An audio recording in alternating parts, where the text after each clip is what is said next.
শুভ সকাল বন্ধুরা। আজ হলো 18 ফেব্রুয়ারি বুধবার।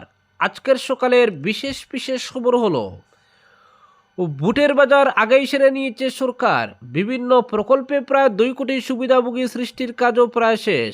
এখন শুধু সেই প্রকল্পগুলি চালিয়ে নেওয়ার দায়।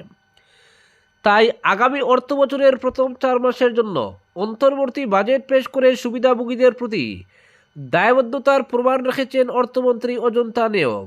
অর্থ বছরের প্রথম 4 মাস তো বটেই, ক্ষমতায় ফিরলে অরুণোদয় থেকে মহিলা উদ্যমিতা, বাবু প্রকল্প, নিযুত মহিলা প্রকল্প সব চালিয়ে নেওয়ার অঙ্গীকারও রয়েছে অন্তর্বর্তী বাজেটে। বিধানসভা ভোট সামনে, তাই ভোটের বছরে অন্তর্বর্তী বাজেট পেশ করাই সাংবিধানিক রীতি। সরকার গঠনের পর নতুন সরকার পূর্ণাঙ্গ বাজেট পেশ করবে। বিধানসভায় ভোটের আগে অন্তর্বর্তী বাজেটে নতুন করে কোনো প্রকল্প ঘোষণায় বাধ্যবাধকতা রয়েছে। অর্থমন্ত্রীও সেই রীতি বজায় রেখে চলেছেন।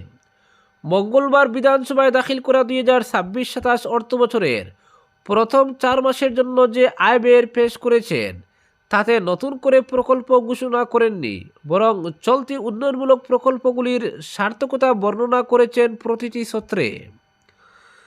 তবে রাজ্যের আর্থিক অবস্থার এক উন্নত প্রতিচ্ছবি তুলে ধরেছেন অন্তর্বর্তী বাজেটে, যেখানে অর্থমন্ত্রীর আশা 2028 সালের মধ্যেই 10 লক্ষ কোটির অর্থনীতি পৌঁছে যাবে রাজ্যে। আসামের মতো অনগ্রসর রাজ্যে যা এক বিরল কৃতিত্ব হবে।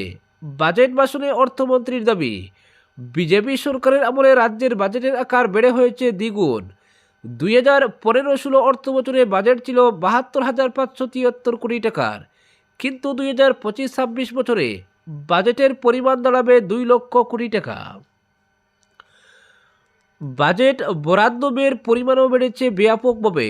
2025-26 সালে বাজেট বরাদ্দ ব্যয় হয় মাত্র 58%, কিন্তু 2024-25 সালে বাজেটে বরাদ্দ ব্যয়ের পরিমাণ বেড়ে হয়েছে 85%। একই সঙ্গে সরকারের মূলধনী ব্যয়ও বেড়েছে। 2025-26 সালে মূলধনী ব্যয়ের পরিমাণ ছিল 2951 কোটি টাকা, কিন্তু 2025-26 সালে এসে মূলধনী ব্যয় হয়েছে 26,409 কোটি টাকা। গত 5 বছরে 1,04,896 কোটি টাকা মূলধনী খাতে ব্যয় করার কথা জানান তিনি। 5 বছরে মাথাপিছু আয়ও বেড়েছে দ্বিগুণের বেশি। 2020-21 সালে মাথাপিছু আয় যেখানে ছিল 86,946 টাকা, সেখানে বর্তমানে মাথাপিছু আয় 1,85,429 টাকা। 5 বছরে মাথাপিছু আয় 113% বেড়েছে, যা দেশের সর্বাধিক। বাজেট ভাষণে অর্থমন্ত্রী জানান, 40 লক্ষ পরিবার অরুণোদয়ের সুবিধা পাচ্ছে, 30 লক্ষের বেশি মহিলাকে উদ্যমিতা প্রকল্প, 8.8 লক্ষ মহিলাকে লাখপতি বায়ুদেবের সুবিধা, 12.71 লক্ষ ক্ষুদ্র ব্যবসায়ীকে 23.4 কোটি টাকার ঋণ, একটি কলি দুটি পাত প্রকল্পে 6 লক্ষ চা শ্রমিককে 342 কোটি টাকা দেওয়া হয়েছে। তাছাড়া 2.49 কোটি লোককে বিনামূল্যে চাল, 75,000 বেকার আত্মনির্ভর প্রকল্পের সুবিধা পেয়েছেন। নিযুত মহিলা নিযুত বাবু প্রকল্পের কথাও জানান তিনি। 1.58 লক্ষকে সরকারি চাকরিতে নিয়োগের কথাও তুলে ধরেছেন অর্থমন্ত্রী। অপরদিকে শ্রীভূমির বিজেপির প্রার্থিত্ব প্রত্যাশীদের নাম খামবন্দি করে নিয়ে গেলেন কেন্দ্রীয় মন্ত্রী তামতা। হাইলাকান্দির গেরুয়া শিবিরের প্রার্থী বাছতে কার্যকর্তাদের মতামত নিলেন পর্যবেক্ষক। বিধানসভা নির্বাচনের তারিখ ঘোষণা হবে শীঘ্রই। নির্বাচন কমিশনের রাজ্য সফরের পরই তারিখ ঘোষণা করা হবে। এরকম পরিস্থিতিতে রাজনৈতিক দৌড়ঝাঁপ তীব্র হয়ে উঠেছে রাজ্যে। শাসক দল বিজেপি এক্ষেত্রে এগিয়ে। মঙ্গলবার বিকেলে সীমান্ত জেলা শ্রীভূমির 4টি বিধানসভা কেন্দ্রের প্রার্থিত্ব প্রত্যাশীর নাম খামবন্দি করে নিয়ে গেলেন কেন্দ্রীয় রোড ট্রান্সপোর্ট এবং হাইওয়ে বিভাগের প্রতিমন্ত্রী অজয় তামতা। এদিন শিলচরের সাংসদ পরিমল শুক্লবৈদ্যকে সঙ্গে নিয়ে তিনি এসে উপস্থিত হন জেলা বিজেপি কার্যালয়ে। কেন্দ্রীয় মন্ত্রী জেলা বিজেপি কার্যালয়ে উপস্থিত হয়ে জেলার 4টি বিধানসভা কেন্দ্রের বিজেপি প্রার্থিত্ব প্রত্যাশীদের নাম সংগ্রহ করেন। জেলার 4টি বিধানসভা থেকে প্রার্থী হতেছে যারা আবেদন করেছেন, তাদের মধ্যে সবাই অবশ্য উপস্থিত ছিলেন না। তাছাড়া প্রার্থিত্ব চেয়ে যারা আবেদন করেছেন তাদের সকলের মতামত দেওয়ার ব্যবস্থা ছিল না। জানা গেছে, রুদ্ধকক্ষে কেন্দ্রীয় মন্ত্রীর সামনে একে একে কার্যকর্তারা উপস্থিত হয়ে এক প্রপত্রে তাদের পছন্দের 3 জনের নাম লিখে খামবন্দি করে একটি বাক্সে রেখে দেন। অনেকটা ভোট প্রদানের মতোই কর্মকর্তারা মতামত খামবন্দি করে রাখেন। কার্যকর্তা যারা প্রার্থিত্ব চেয়েছেন তারা গোপনে 3টি নাম দিয়েছেন, আর কার্যকর্তা নন অথচ প্রার্থিত্বের দাবি করেছেন তাদের মতামত দেওয়ার ব্যবস্থা ছিল না। রামকৃষ্ণনগর, পাতারকান্দি, দক্ষিণ করিমগঞ্জ এবং সবশেষে উত্তর করিমগঞ্জের নাম দেওয়া হয়। প্রায় 27 জন প্রত্যাশী রয়েছেন 4টি বিধানসভা কেন্দ্রে। পদাধিকার বলে শুধুমাত্র জেলা বিজেপি সভাপতি এবং প্রাক্তন জেলা সভাপতি প্রতিটি কেন্দ্রের জন্য 3 জনের নাম প্রস্তাব করেছেন।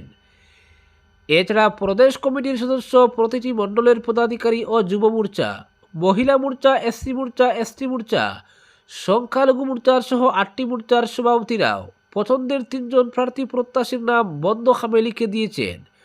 বলতে গেলে বিধানসভা নির্বাচনে শ্রীভূমি জেলার 4টি কেন্দ্রে বিজেপির প্রার্থীর নাম এখন খামবন্দি রয়েছে। এদিন পর্যবেক্ষক হিসেবে আসা কেন্দ্রীয় প্রতিমন্ত্রী অজয় তামতা খামগুলো প্যাকেটবন্দি করে নিয়ে গেছেন।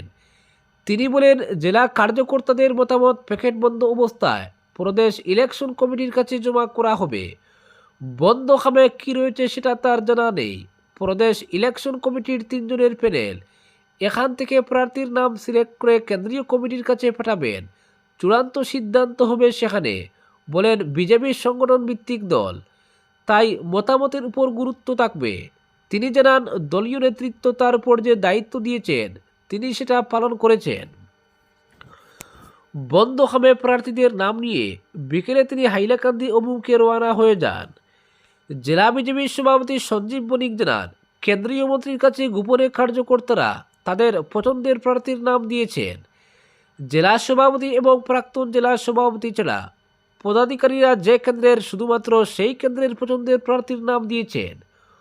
উপস্থিত ছিলেন জেলা সভাপতি সঞ্জীব বণিক, প্রাক্তন জেলা সভাপতি সুব্রত, প্রাক্তন সাংসদ তথা উত্তর করিমগঞ্জের 4 বারের বিধায়ক মিশন রঞ্জন, প্রাক্তন পৌরপতি ডক্টর মানস দাস, শ্রীভূমি পৌরসভার পৌরপতি রবীন্দ্রচন্দ্র দেব, প্রাক্তন জেলা পরিষদ সভাপতি আশিস নাথ, প্রাক্তন জেলা সাধারণ সম্পাদক তথা ওয়ার্ড কমিশনার নির্মল বণিক, জেলা পরিষদ সভাপতি Anil Kumar Tripathi, উপসভানেত্রী Sathi Roy Koiri, Anupam Das Chowdhury, ward commissioner doctor Debtush Pal, Biplab Deb, Shipra Gun, Shibabrata Saha, জেলা সহসভাপতি অমলনাথ ও অশোক দত্ত, জেলা সাধারণ সম্পাদক দ্বয় দিলীপ দাস ও জয়শঙ্কর চক্রবর্তী, মৌসুম দাস, রেখা দাস বণিক, রূপশ্রী দাস চৌধুরী, অনুপ সেন, পাপ্পু কৈরি, কাজল শুক্লবৈদ্য, দীপজয় দাস, যুব মোর্চার জেলা সভাপতি চিরব্রত চক্রবর্তী, দিমান রায় প্রমুখ।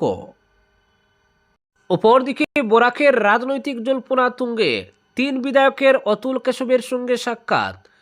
আসন্ন বিধানসভা নির্বাচন ঘনিয়ে আসার সঙ্গে সঙ্গে রাজ্যের রাজনৈতিক মহলে তৎপরতা চরমে পৌঁছেছে। বিভিন্ন রাজনৈতিক দল যখন নিজেদের সংগঠনকে আরও শক্তিশালী করতে ব্যস্ত, তখনই স্বাভাবিক নিয়মে দল বদলের জল্পনা জোরালো হয়ে উঠেছে। বিশেষ করে বরাক উপত্যকার 3 বর্তমান বিধায়ককে ঘিরে রাজনৈতিক মহলে ব্যাপক চর্চা শুরু হয়েছে।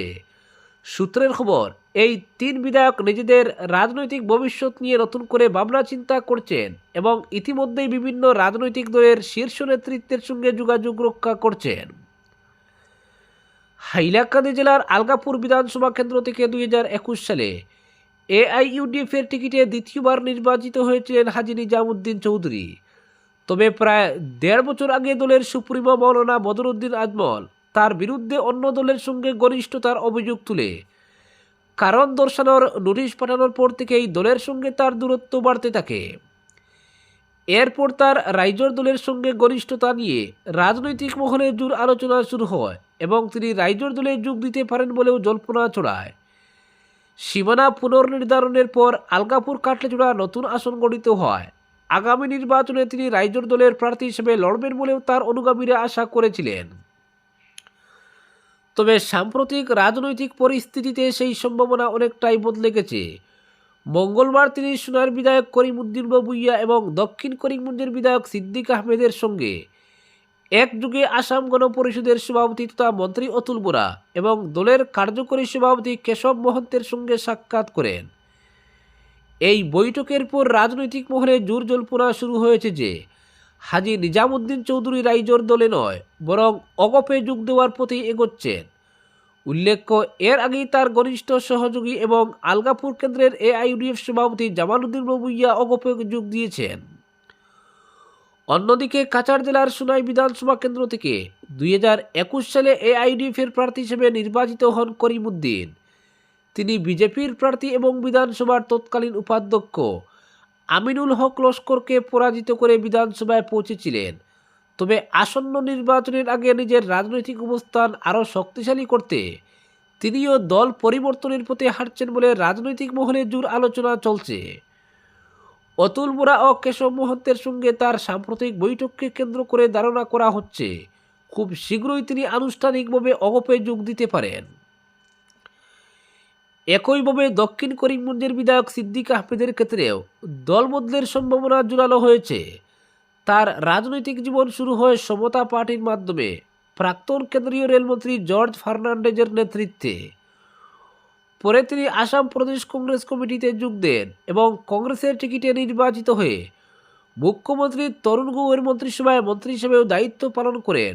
তবে দল বিরোধী কার্যকলাপের অভিযোগে পরবর্তীতে তিনি কংগ্রেস থেকে বহিষ্কৃত হন। দীর্ঘদিন অসুস্থ থাকার পর বর্তমানে অনেকটাই সুস্থ সিদ্দিক আহমেদ আসন্ন নির্বাচনে পুনরায় দক্ষিণ করিমগঞ্জ কেন্দ্র থেকে প্রতিদ্বন্দ্বিতা করতে আগ্রহী। সম্প্রতি গুয়াহাটিতে অতুল বোরা ও কেশব মহন্তের সঙ্গে তার বৈঠকের পর অগপে যোগদানের সম্ভাবনা আরও জোরালো হয়েছে। মুখ্যমন্ত্রী ডক্টর হিমন্ত বিশ্ব শর্মার ঘনিষ্ঠ হিসেবে পরিচিত এই বিধায়কের অগপে যোগদান এখন সময়ের অপেক্ষা বলেই মনে করছেন রাজনৈতিক পর্যবেক্ষকরা। সব মিলিয়ে বরাক উপত্যকার সুনাইয়ের করিমউদ্দিন ভুঁইয়া, আলগাপুরের হাজী নিজামুদ্দিন চৌধুরী এবং দক্ষিণ করিমগঞ্জের সিদ্দিক আহমেদ, এই তিন বর্তমান বিধায়কের রাজনৈতিক অবস্থান বদল প্রায় নিশ্চিত বলেই মনে করা হচ্ছে। এখন শুধু আনুষ্ঠানিক ঘোষণার অপেক্ষা, যা আসন্ন নির্বাচনের আগে বরাকের রাজনীতিতে বড় প্রভাব ফেলতে পারে। আজকের বিশেষ সংবাদ এখানেই সমাপ্ত।